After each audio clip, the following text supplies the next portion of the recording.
अस्सलाम वालेकुम। Health talk to the point के इस शुमारे में आज हम बात करेंगे रोज़े रखने के जिस्मानी फ़ायदे। रोज़े रखने के स्पिरिचुअल या रूहानी फ़ायदे जो है उनके बारे में हम सबको पता है। आज हम बात करेंगे जिस्मानी फ़ायदों के बारे में। तो सबसे पहले शुरू करते हैं ब्रेन से।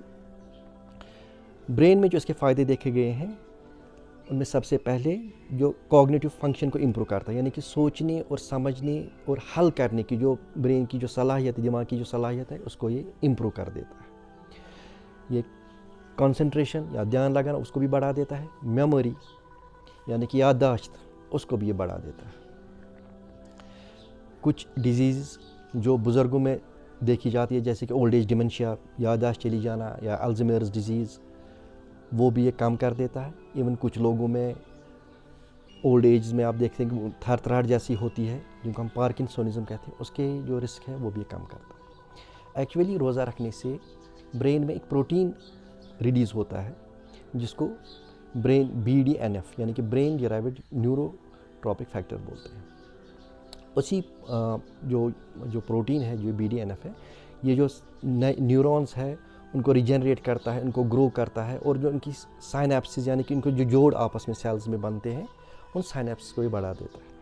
और BDNF का रोल इवन जो डिप्रेशन में भी इसका रोल देखा गया है, सिकिज़ोफ्रेनिया में भी, बाइपोलर डिजीज़ में भी इसका रोल देखा गया है। तो दिमाग के बाद आते हैं दिल पे इनका जो असर है वो भी बहुत ही मुफीद है।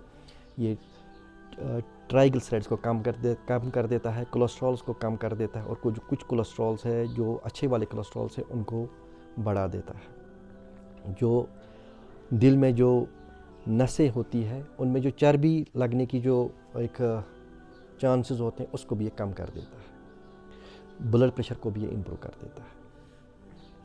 हार्ट के बाद हम करते हैं बात जो हमारे हाजमे की, यानी कि लिवर, गट वगैरह, अंथड़िया, म्यादा, लिवर, उसके भी इसके असरात बहुत ही मुफीद है। ये अपने हाजमे को या डाइजेशन को भी बहुत इम्प्रूव कर देता है। इसी से जुड़ा है पैनक्रियाज या लब। ये हम सबको पता है कि इंसुलिन वहाँ से ही रिलीज़ होता है, और इंसुलिन जो है वो ही ब्लड शुगर्स को कंट्रोल करता है। रोज़े रखने से ये देखा गया है कि जो इंसुलिन सेंसिटिविटी है, यानी कि जो इसके असरात बॉडी पे है वो इम्प्रूव हो जाते हैं, इसकी सेंसिटिविटी बढ़ जाती है।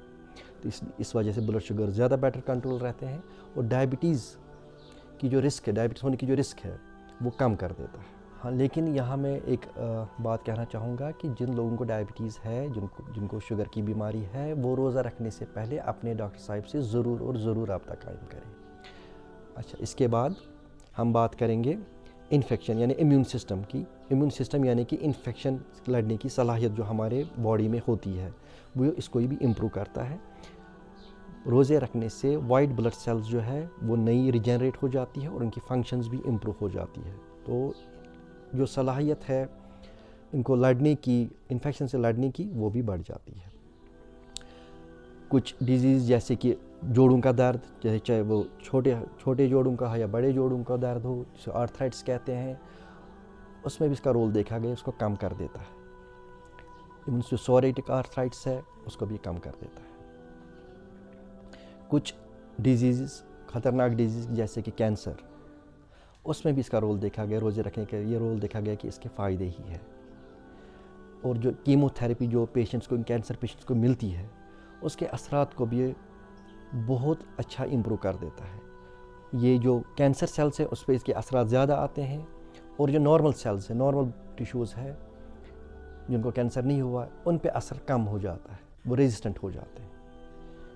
इसके अलावा रोज़े या इंटरमिटेंट फास्टिंग लाइफ स्पैन को भी बढ़ा देता है। आज के शुमारे में बस इतना ही। इजाज़त दीजिए। अल्लाह।